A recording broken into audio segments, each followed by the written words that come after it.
class. How are you today? So we say examples of public health interventions. We say we have the vaccine programs. These vaccine campaigns are one of the most effective public health interventions. By providing immunity to infectious diseases, vaccine prevents outbreaks and protects both individuals and communities, which is known as the herd immunity. For example, polio eradication efforts have been highly successful in reducing global polio cases. Let me explain what herd immunity is.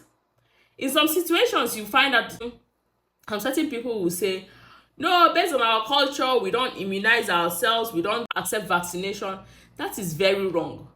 Because in this situation, the whole community is supposed to be vaccinated so that at least no matter if the disease eventually comes into that community, the people that reside there will have to a large extent a great level of immunity.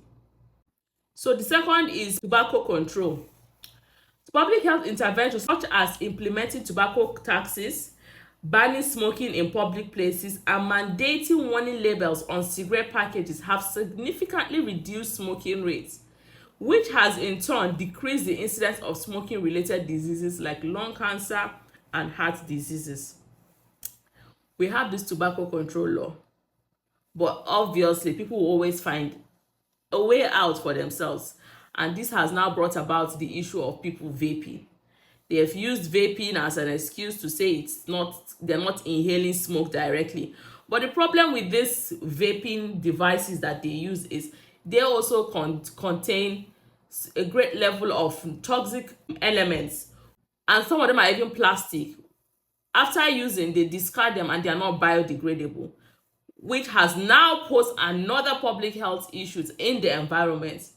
But of course, we're trying, everybody's trying, and we'll just keep trying our best and hope that people realize that these interventions are not to harm them, but are actually put in place to help them, help the entire society, and help the entire world. So we say sanitation initiatives. Sanitation interventions such as improving access to clean water and installing proper sewage systems have played a major role in reducing waterborne diseases like cholera and diarrheal diseases, especially in low and middle income classes. So these are examples of public health interventions. The list is endless, but at least these three is something that we all know we experience in our country.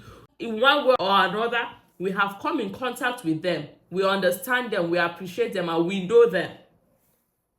Sanitation initiatives. Yes, we hope structures will be put in place to make sure that they work efficiently and they are implemented in a way that it can actually be more impactful in our societies.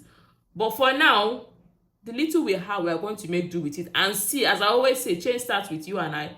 Within our little capacity, we make sure that in our little communities, in our little compounds, there are sanitation initiatives, we implement them. Tobacco control laws, we see how it can be implemented. You can't just go and tell your neighbors not to smoke, but we can tell them, abeg, please, find ways to educate them, to enlighten them. It's not bad.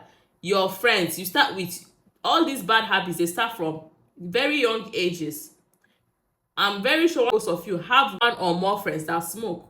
You can start with advising them, because whatever advice or intervention you want to start with, it starts with yourself, then it starts with your peer group. Vaccination programs, you can tell the people in your community that whenever the vaccinators come around, they should bring out their kids.